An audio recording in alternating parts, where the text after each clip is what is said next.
Hey everyone, it's Mr. Sugg coming at you with a lesson on merge sort. So we've kind of explored different ways to search and different ways to sort. So just like with searching, there's a way to make things more efficient by looking at merge sort. First thing code.org does in their slide deck is basically have you figure out how do we count loose change. And so there's a variety of ways to count them. You could just simply count every single one and add them up. But what's kind of important to understand here with merge sort is what you can do with loose change is you can group them by their own types, right? Of quarters, nickels, dimes, pennies, things like that. So in this case, they show you an example where I have 3 quarters, 7 nickels, and 2 pennies. So you can do the math on each one of them, and then at the end of the day, you can add up all of those various numbers, right, to get to $1.12. So this is a kind of a good example that I'm going to refer to quite a bit when I talk about merge sorting, which is counting the loose change. So let's take a look at what comes next. So now that we have kind of the merge sort example with the change kind of out there, one of the things that you need to learn about is how to divide and conquer. So we do this a lot, and we've talked about it. But just kind of as a definition, it's about how you take a big problem, reduce them to or cut them up into smaller problems, and then find those solutions and then merge them back together. So again, kind of that concept is coming up over and over.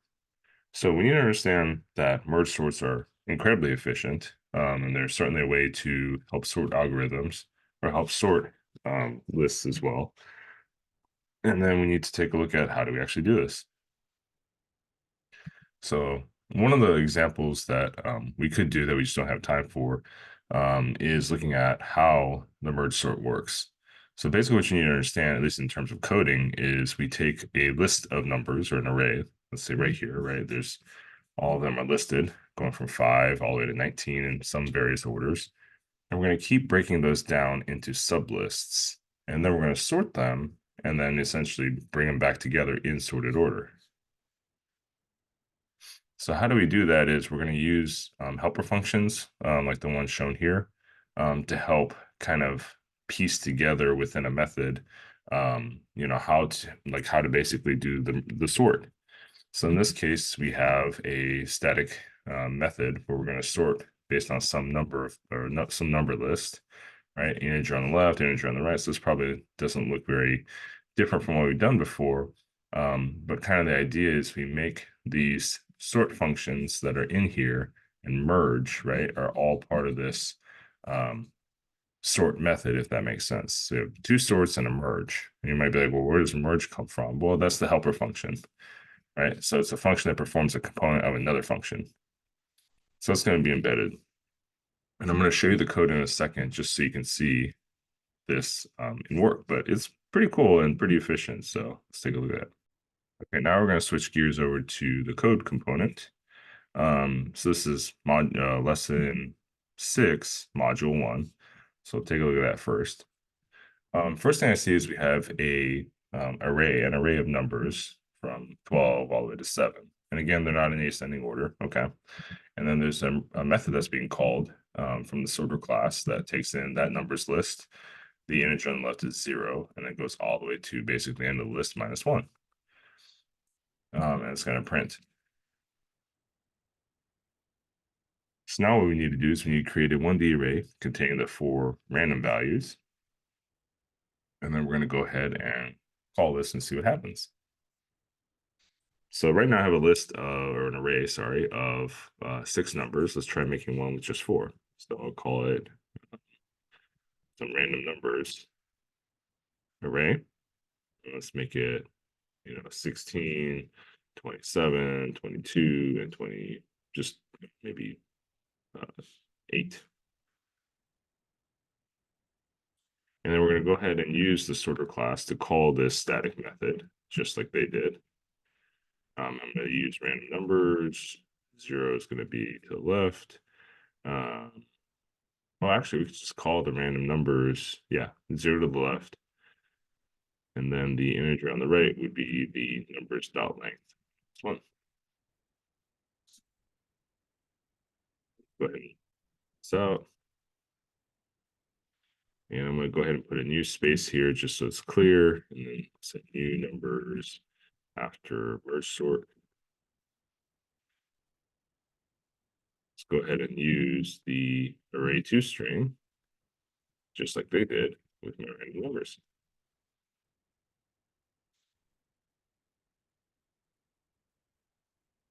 Okay. Let's go and run this and I'll piece together the code in a minute.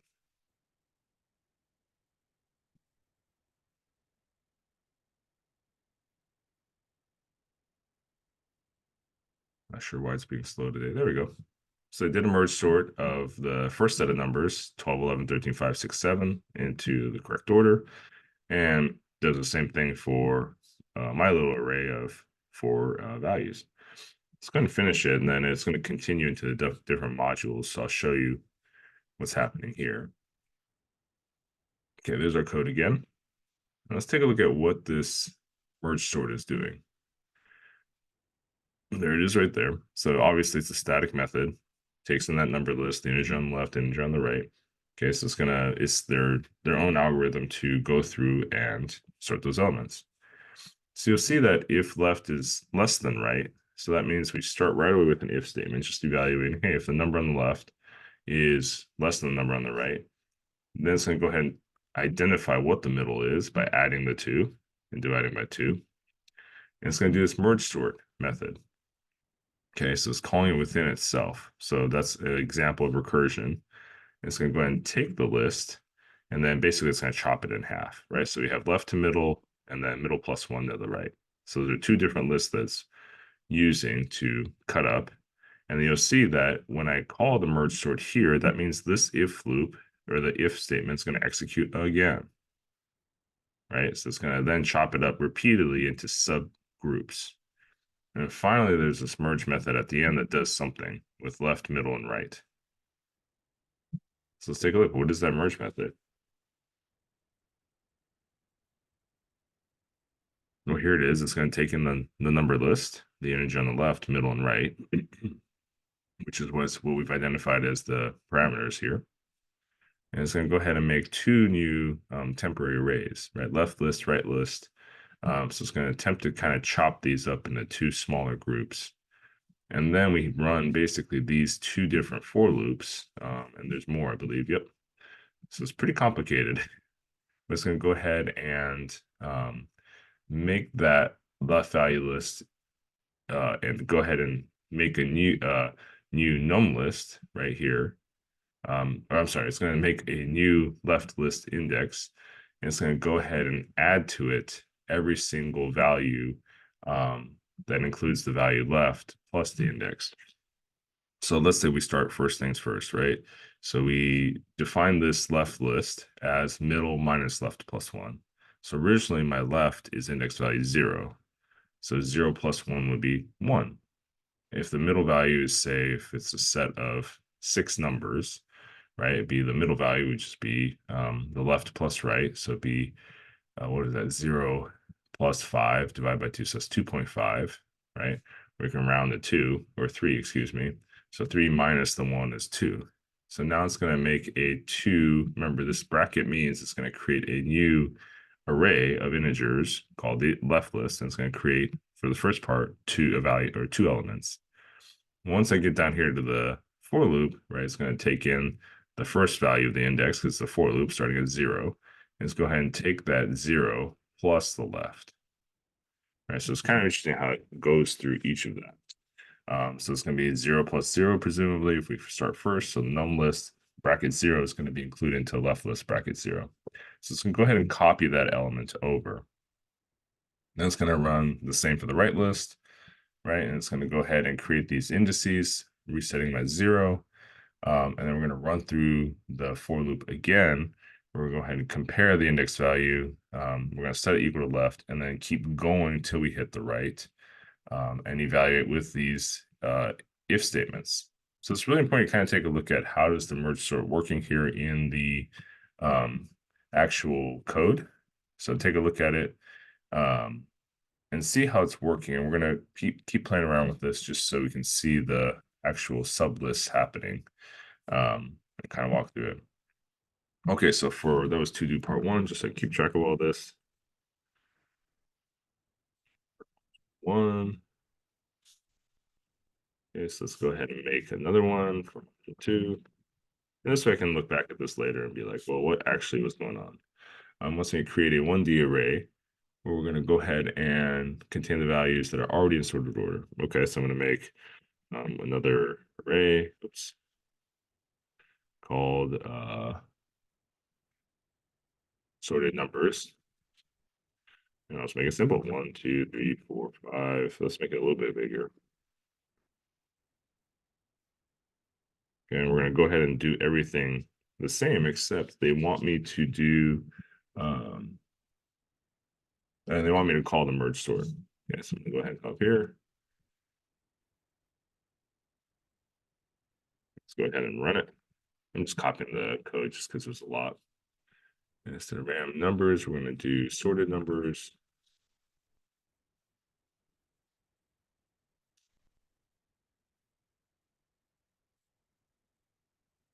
Sorted numbers after merge source, we're going to do sorter, array string, and we're going to go ahead and bring those sorted numbers. Let's go and run it. So it's already been sorted. So the same thing. It's going to create, just the same. Essentially, it's going to go ahead and do the merge sort. Now, one thing you won't see that it is kind of efficient is we're not running through all the iterations, right? So it's able to do these a lot more efficiently than we have in the past. All right, and then finally, module 3. Now, what they want us to do is make a quick change. Sorry, my trackpad's being a little bit weird. There you go.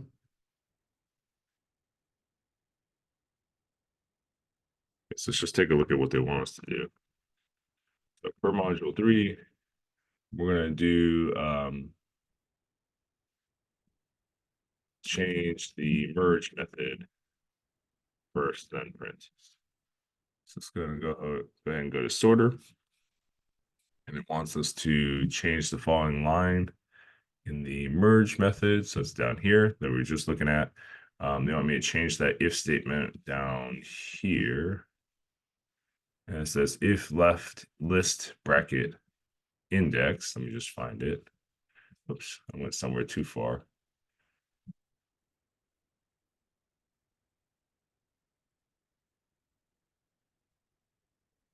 Okay, it's this one. So it's line 45.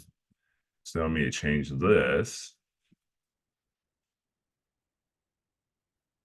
to be if left list bracket left index is greater than right list bracket right index.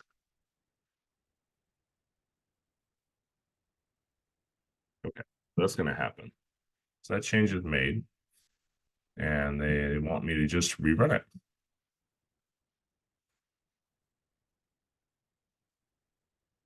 And you'll see what happens is what? We're just by changing that one if statement, they're basically going to go in reverse order.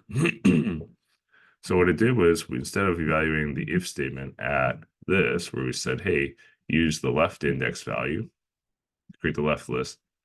If that's less than the value at the right list, then go ahead and do this next line. Instead, what we do is we flip the inequality. So if we said, hey, if the left index value is greater than the right index value, basically, go ahead and set the left list equal to the number or equal to the number list. All right, so it means it's going to go in descending order. So pay attention to that code because we're going to use it over, or we can use it again for the merge sort. And then just to see something I did, I'm just looking back at my notes. Let's just see. I wanted to see kind of what the insertion sort looks like.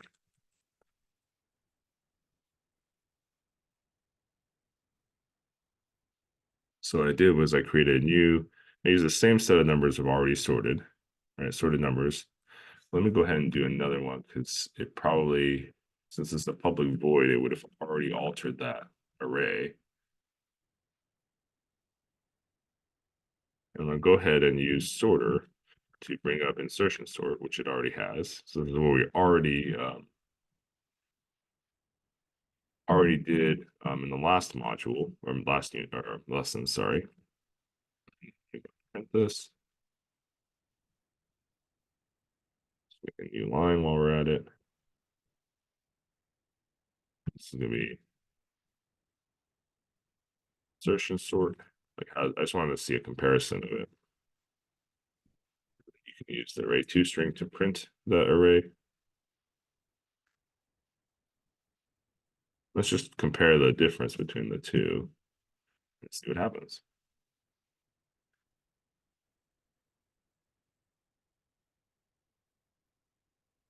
So check it out. You can kind of see visually because it prints every time it goes through how inefficient the insertion list is, especially as the array of numbers gets bigger. So it did the current array, you kind of see it piecing through each one, right? And then finally it's sorting.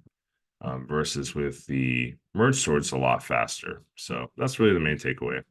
So take a look at this, and then if we go to module 4, this is kind of the typical way the AP exam might ask you about this, which is it gives you, let me zoom in a bit. Let's consider the following code segment. Let's use merge sorter helper and merge and just see what's going to print. Or sorry, not even see what's going to print. It's going to ask how many times will the merge method be called. So I have a set of numbers 18, 4, 8, and 11. And it's going to look at some temporary array that's created that's going to be the same length as that numbers, basically, right? Because numbers are like I said before. And then it's calling that merge sorter helper with the same numbers 0 to the right, which is, excuse me, 4 minus 1, so 3. So we're going to go from index value 0 to 3. And look at this temp. So we're going to go ahead and use that temp array as well. So what's going to happen is, remember, the merge sort helper is going to go ahead and divide into 2 different subarrays, right? So we have one with 18 and 4, and another one with 8 and 11. So it's going to split it right down the middle. I can get my mouse here. Right, so it's going to split it right down the middle. If you can see my cursor right there. Right, so that's going to split this thing. And that's going to go ahead and take the 4 and 18, or 18 and 4, and sort them. So it's going to be 4 and 18. And it's going to go ahead and sort the other subarray into 8 and 11. And then we're going to merge them together. Right, so it's going to use that to make the subarray. So we did 1 to make one subarray, 2 to make the second subarray of 8 and 11. And then we're going to sort those right away. And then we're going to go ahead and do a final component, right? Which is we're going to go ahead and put them all together. So when you use the merge method, again, we're going to merge the subarray 18 and 4. So that's 1. We're going to merge the other subarray between 8 and 11 into order. That's 2. And then finally, we're going to take the 4, 18, 8, 11, the 2 subarrays, and bring them back together. So it's the third merge. So it should be 3. There you go. So I hope this helps, and take care.